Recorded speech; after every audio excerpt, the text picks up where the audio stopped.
You are listening to audio from the Decidedly podcast. This episode is a highlight clip from this week's full episode. To listen in on the complete conversation, see the show notes for the link to the complete show. You can help us out by leaving us a 5-star review wherever you listen to podcasts. We appreciate every bit of your support. I'm Morgan McKittrick, your producer, and this is Decidedly.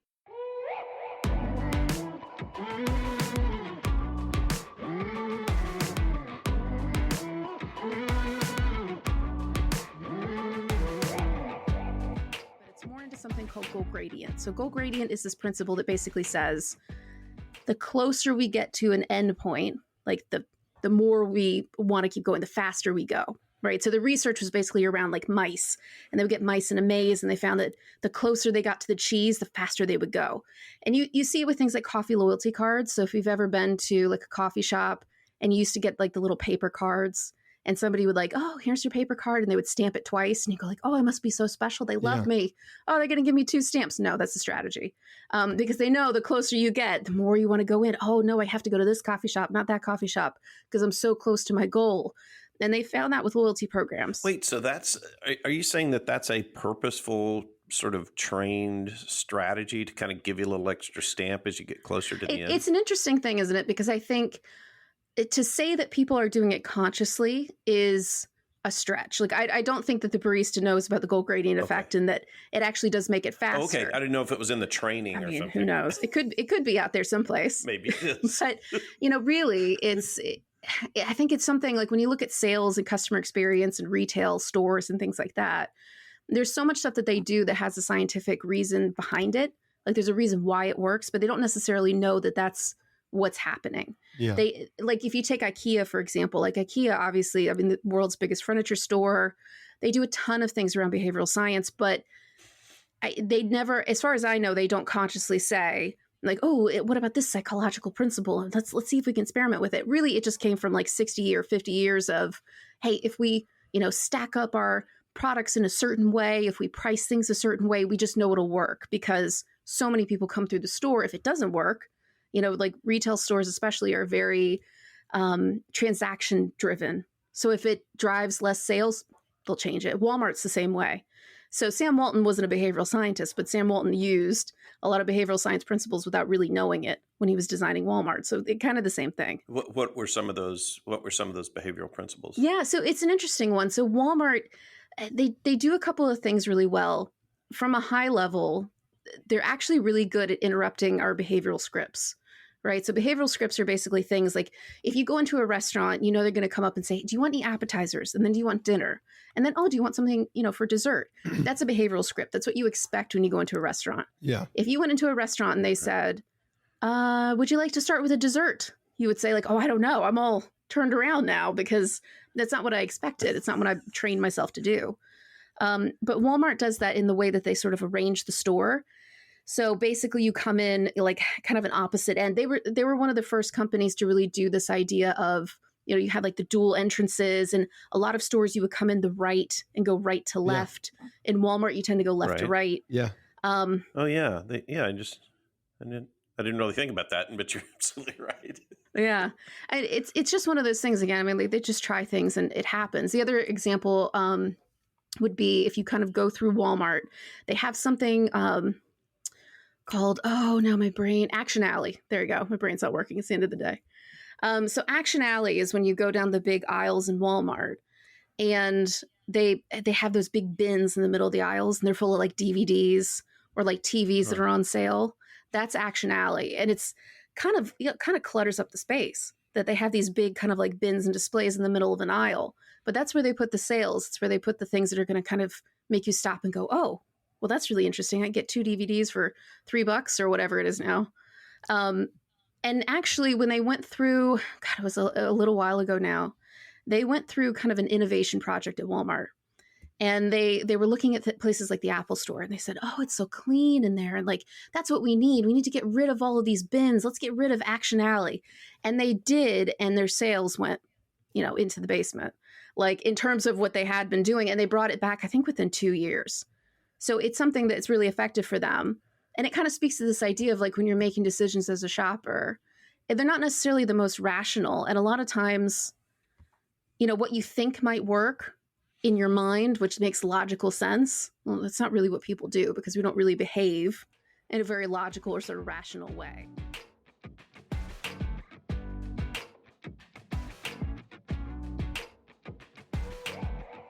Anything other than awareness that we could be doing to prevent overspending when we go to shop at Walmart, to prevent making, medium-sized purchases? Maybe it's $1,000 iPhone that we don't really want or need, but we buy it anyway.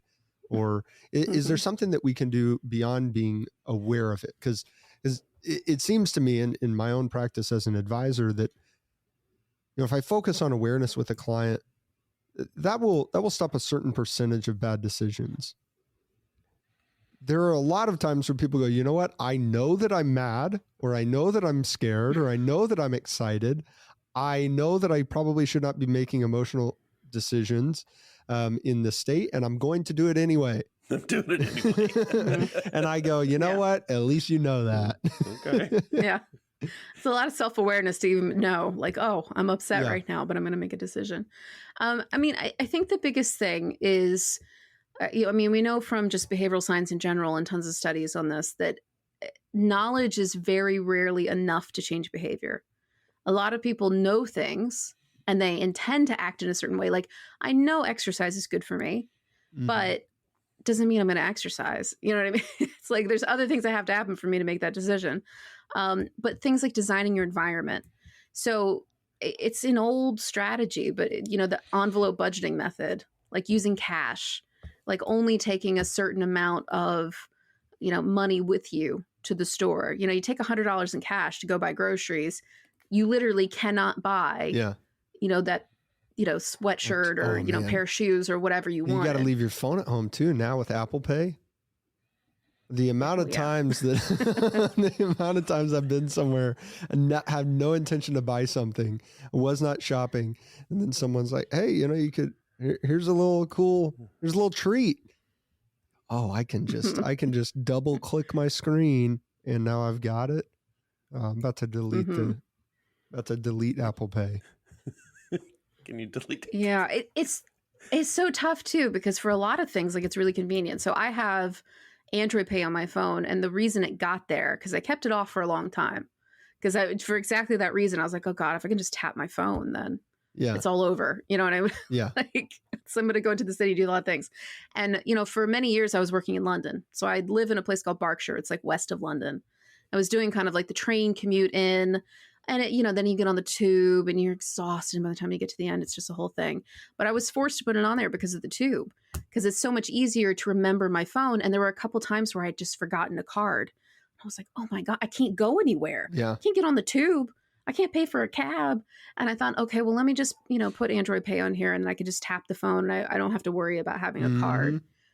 So that's how I got on there. And then, and it never's coming off. Coincidentally, it's stuck forever. All of a sudden, we get one little, luxury or convenience in life, and it's, how could I have ever lived? And now it's like, I'm not going to delete Apple Pay either, because Jen, what if I'm driving across country, I lose my wallet, I leave it at a Love's truck stop in Amarillo, and I don't notice until I get to Pueblo, Colorado, and then, oh my gosh, I need to get gas. I gotta have Apple Pay. That's all over.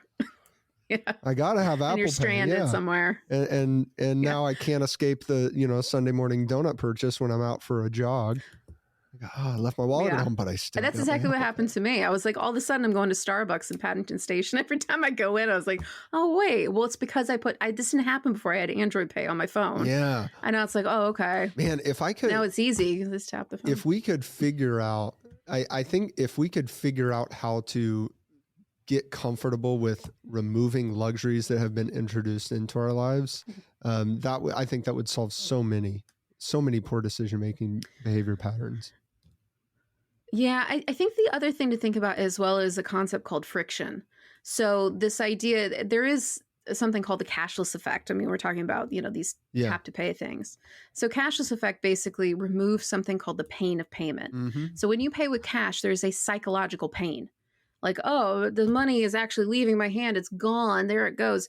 And it doesn't matter how good of a budgeter you are, or how kind of loose you might be with money. There is an amount of psychological pain when you can see like the cash leaving your hand, as opposed to a card where it's like, oh, it's not, I'll worry about it next time, right? Well, like that's it's why gone and I don't have to casinos worry use about it. chips and not money, I would think. Yeah. Mhm. God, it's just So throw a few Sean and I chips were on. we were in DC a couple of weeks ago, and we were like paying the bellhop or something, right? And they didn't take card, and Sean was like, "Oh man, you got like $10, like we got to pay him," and I just kind of went, ugh, and it wasn't because I didn't have the money; it was because I had a single $100 bill, and I had that $100 bill in my wallet for 2 months. And I was just looking for like the best moment to spend this $100 bill. And the amount of time, the bellhop at the hotel. well, that was our only option, right? It was like, oh, we got to go to the airport. But it was so funny to me because I had this $100 bill in my wallet for 2 months and couldn't find a way to spend it. But if you go look through my bank history of how many times I spent, $100 on something or $90 on something, there were more than enough times where I could have just laid that down. But it was the physical cash.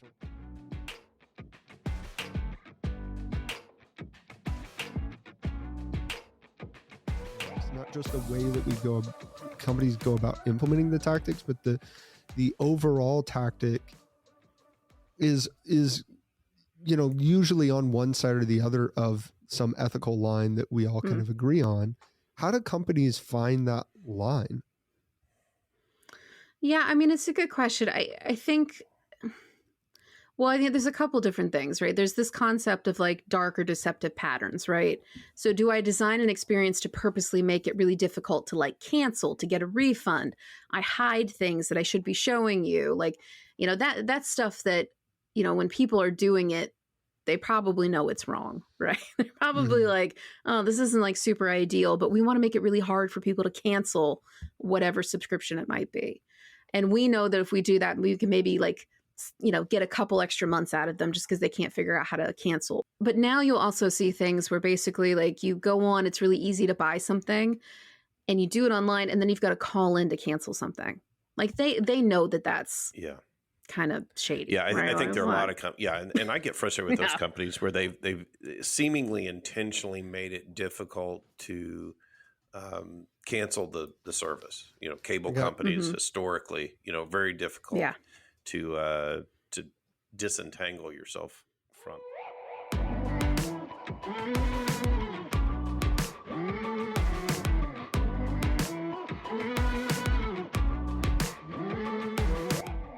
Thanks for making the great decision to listen in to this week's episode highlight. If you want more of what you just heard, see the show notes for the full episode. As always, for the latest decision-making tips, find us on decidedlypodcast.com or on Instagram @decidedlypodcast. And be sure to sign up for our weekly newsletter from the link in the show notes. Don't forget to leave us a 5-star review as well. We read all of your comments, so if you learned some decision-making tips today, let us know. Until next time, this is Decidedly.